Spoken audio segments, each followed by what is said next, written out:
원일이TV 104번째 이야기입니다. 주말 아침이네요. 모두가 편안하셔야 할 텐데 전부 그렇진 않는 것 같습니다. 특히 거대 여당의 심기가 불편합니다. 윤석열 검찰총장 때문이겠죠. 서른 최고위원은 나 같으면 임기 따지지 않고 벌써 물러났겠다 했습니다. 대놓고 윤석열 찍어내기, 끌어내리기 시작된 겁니다. 추미애 법무장관은 검찰총장에 대한 지휘권 발동했어요. 15년 만에 벌어진 일입니다. 소위 한명숙 사건 조작 의혹 참고인 조사를 서울중앙지검이 아닌 대검 감찰부에서 직접 해라. 결국 법사위 열자마자 첫 회의에서 했던 말을 실행에 옮긴 겁니다. 사실 오늘 저는요, 검찰이나 민주당 얘기를 하려는 게 아닙니다. 거대 여당의 윤석열 끌어내리기가 시작될 거다, 이거 뭐 예상치 못했던 것도 아닙니다. 제가 걱정하는 건 이래가지고 수사나 재판이 제대로 되겠냐 이겁니다. 조국, 정경심, 황운하, 최강욱, 그리고 윤미향 수사까지 윤석열 총장은 수사 결과로 승부를 보겠다는데 거대 여당이 이렇게 흔들어대면 수사고 재판이고 제대로 되겠냐 이겁니다. 힘없고 돈 없고 백 없는 우리 보통 국민들 어떤 일이든 사필 규정을 원합니다. 정의가 승리하는 걸 보고 싶어해요. 그래야 이 힘겨운 인생 그나마 사는 낙이 있을 거 아닙니까? 힘 있고 돈 있고 백 있는 공직자들이 거대 여당의 힘을 등에 업고 밀어붙이면 수사고 재판이고 흐지부지 될 수 있는 겁니다. 그들의 내로남불은 계속되는 거예요. 그걸 쳐다보면서 보통 사람들은 무슨 낙으로 인생을 살아가냐 이겁니다. 정의연이 길원옥 할머니의 양아들 황선희 목사의 법적 양자 입적 시기를 문제 삼고 나섰어요. 18일 발표된 정의연의 입장문입니다. 길원옥 할머니 양아들의 법적 양자 취득 시기가 아주 최근인 지난 5월이다. 할머니가 이미 치매 상태라면 길할머니의 도장과 주민등록증을 가져가서 등록한 양아들의 법적 지위 획득 과정 또한 문제가 된다. 이랬습니다. 그리고 양아들이 정기적으로 마포 쉼터를 찾아와서 길할머니로부터 현금을 받아 챙겨갔다. 이런 주장을 했습니다. 양아들인 황 목사의 사연도 들어보겠습니다. 황 목사는 젖먹이 때부터 길할머니 손에 컸지만 양자 입적은 올해 5월에 한 건 맞다 그랬습니다. 나이가 61살이니까 60년 만에 한 거예요.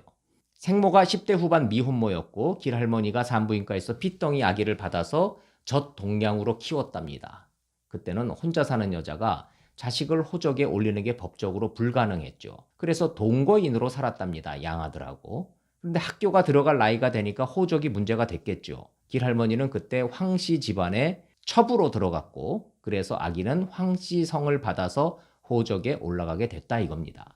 그렇게 평생을 양어머니, 양아들 관계로 살아왔는데 법적 모자 관계로 굳이 호적을 정리하게 된 계기가 생겼답니다. 이용수 할머니의 폭로 기자회견 이후에 정의연, 윤미향과 관련된 의혹이 잇따랐죠. 5월 중순에 황 목사는 인터넷에 공개된 길원옥 할머니의 유언장 동영상을 봤답니다. 장례 절차 등 모든 일을 정리하는 것을 정대협 윤미향 대표에게 맡긴다. 이런 유언을 동영상으로 남겼는데 그 옆에 윤미향 대표가 등장을 한답니다. 동영상 속에. 황 목사는 손영미 소장한테 전화를 걸었대요. 아니 아들이 있는데 마음대로 유언을 남기는 법이 어디 있느냐 이렇게 항의를 했고 윤미향을 만나게 해달라고 요구를 했지만 만나자는 연락이 없었대요. 길할머니의 유언장 동영상은 바로 삭제가 됐고 손 소장이 전화를 걸어왔다는 거예요. 유언 문제 해결하자, 호적 정리하자 이렇게 권했다는 겁니다. 그날이 5월 21일이라고 황 목사는 기억을 합니다.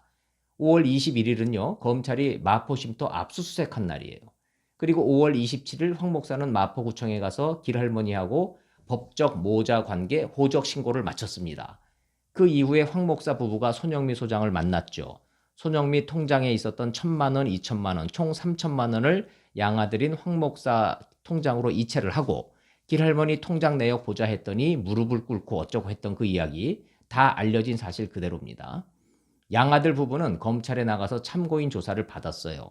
길할머니 계좌에서 뭉칫돈이 빠져나갔다는 사실을 검찰에 진술을 했고 손 소장에게 이거 밝혀라 추궁한 사실도 진술했답니다. 그 추궁이 자살에 어떤 영향을 미쳤는가 이건 검찰이 조사를 하고 있습니다. 이 순간에도 정의연하고 양아들의 주장이 엇갈리는 대목이 있습니다. 정의연은 양아들이 장기간 정기적으로 길할머니를 찾아와서 현금을 챙겼다 이렇게 말하고 있고 양아들인 황 목사는 정의연과 숨진 손 소장이 돈을 빼돌린 것 같다 이렇게 반박을 하고 있어요. 그 사실관계는 잠시 뒤로 미루겠습니다. 제 관심사부터 챙겨보겠어요. 길원옥 할머니 살아오신 삶이 참 질곡 그 자체였구나.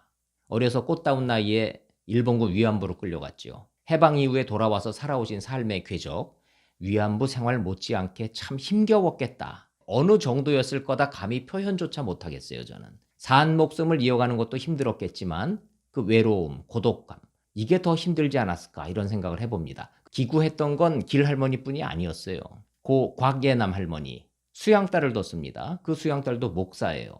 2018년 8월 수양딸이 곽할머니의 법적 자식으로 이름을 올렸습니다. 곽할머니는 그 다음 해인 2019년 3월에 돌아가셨죠. 이용수 할머니랑 수양딸 곽모씨, 호적상 법적 모녀 관계가 아닙니다. 정의연 지지자들이 이용수 할머니뿐 아니라 이 수양딸도 하도 공격을 해대서 심한 고통을 겪고 있답니다. 제일 많은 공격이 당신 돈 노리고 이용수 할머니 모시는 거다 이거래요. 이용수 할머니 수양딸은 돈 10원도 다툴 마음이 없다. 아예 이렇게 선언을 했다고 합니다.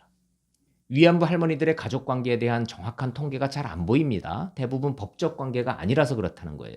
다만 직접 만난 사람들의 증언을 종합을 해보면 위안부 할머니들은 정상적인 결혼 생활을 하신 분이 거의 없고 그래도 외로우니까 수양아들, 수양딸을 들여서 키우고 의지하고 사신 분들이 많답니다. 그나마 수양 자식이라도 두고 왕래라도 하고 소통이라도 했던 할머니들이 대체로 오래 생존을 하셨대요. 2017년 여가부가 발행한 위안부 피해자 문제 보고서라는 게 있더군요. 이렇게 적혀 있어요. 대부분 결혼과 출산에 어려움을 겪었다. 자궁 부인 계통 병을 많이 앓았다. 자책과 후유증으로 몸도 마음도 만신창이었다.